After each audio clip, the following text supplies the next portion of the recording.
Kinda looks like he has that Cisco hair, as if he's about to unleash the dragon on that ass. What's up everybody? It's Luke James, not the singer. If you're an indie artist looking for an album review and some promo, you can hit up Luke at redmattersite.com.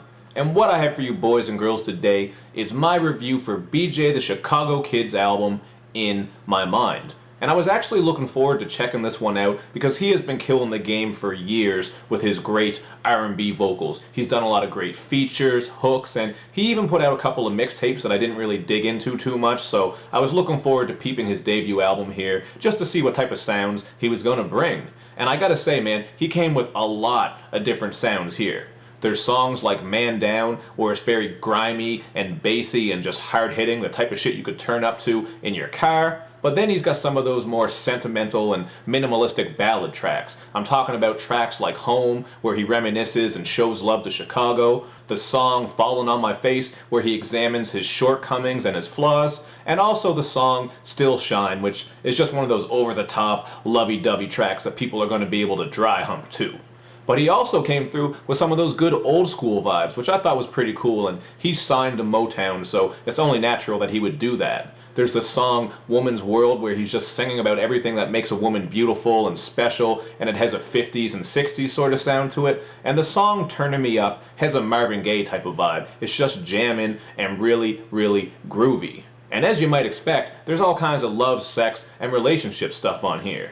The song Love Inside has BJ singing about how he'll make a girl scream and pour, so hopefully he's going to put a tarp down on the bed, because that's going to make a damn mess. And the song The Resume features Big Crit, but it's actually disappointing because it's just him talking on the intro. We don't get a verse. And this one is all about how BJ is just applying for a relationship as if it were a job, because he wants to work that body like a 9 to 5, so I kind of found that whole concept to be a little bit corny, but you know what? R&B always comes with some corny and cheesy content if you really break down the lyrics, at least as far as I'm concerned. I mean, just look back at some of Sisqó's old music on that song where he's saying how he's going to kiss the lips underneath your navel. I think it's called Gotta Get It, or I'm Gonna Get It. No, it's Gotta Get It. I know it is, but I just wanted to throw back to Sisqó since I mentioned him at the start of the video. But I digress. Back to this song that I was just talking about, The Resume. It does have some nice talk box on it, and overall it does sound good, but like I said, the concept's a bit cheesy, and I wish Big Crit had it came through with a verse on there.